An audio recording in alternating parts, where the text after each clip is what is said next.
Hey everyone, welcome back to my channel Soumita's diary. আবারও চলে যাচ্ছি ঘুরু ঘুরু করতে। এবারে সবাইকে নিয়ে যাচ্ছি ফ্যামিলির। ওরে বাপরে, এদের হাসি দেখো, যেন মনে হচ্ছে কোনো সুপারস্টারকে দেখতে যাচ্ছি।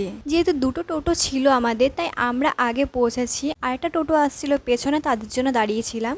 আর গাইস, রাস্তা দেখে বুঝতে পারছো তোমরা কত পরিমাণে বৃষ্টি হয়েছিল। কোনো জায়গায় শুকনো, আবার কোনো জায়গায় একদম কাদার মতো গেছে। সাথে দেখো এই দুটো জুটি পুরো রাস্তার মধ্যে হাত ধরে ঘুরছিল, সবাই সবার পার্টনার সাথে ঘুরছিল। আর আমি নয়, একাই ছিলাম, কারণ কি আমার সমবয়সী কেউ ছিল না সেখানে। তাই আমি ভাবলাম যে হয়তো আমি ভিডিওই করে নিই, কারণ কি ভিডিও তো আমাকে পোস্ট করতে হবে। আর এই দেখো কৃষ্ণ ঠাকুর, আমি এই ঠাকুরের প্রচণ্ড পরিমাণে ভক্ত, তাই এনাকে দেখে আমার মনটা আরও ভালো হয়ে গেল। এখানে অনেক মন্দির ছিল, আর সব মন্দিরে আমি ভিডিও করেছি, বাট সব ভিডিওগুলো দিলে ভিডিওটা অনেকটাই বড় হয়ে যাবে, তাই অল্পটুকুই তোমাদেরকে শেয়ার করতে পারলাম। আর এ দেখো মেলার বেশি আমি শেয়ার করতে পারিনি, কারণ কি ভিডিওটা প্রচুর পরিমাণে বড় হয়ে যাবে। তো এইটুকুই। নেক্সট কোনো মিনি ব্লগের জন্য চ্যানেলটাকে আমার সাবস্ক্রাইব করে দিয়ে ততক্ষণের জন্য টাটা।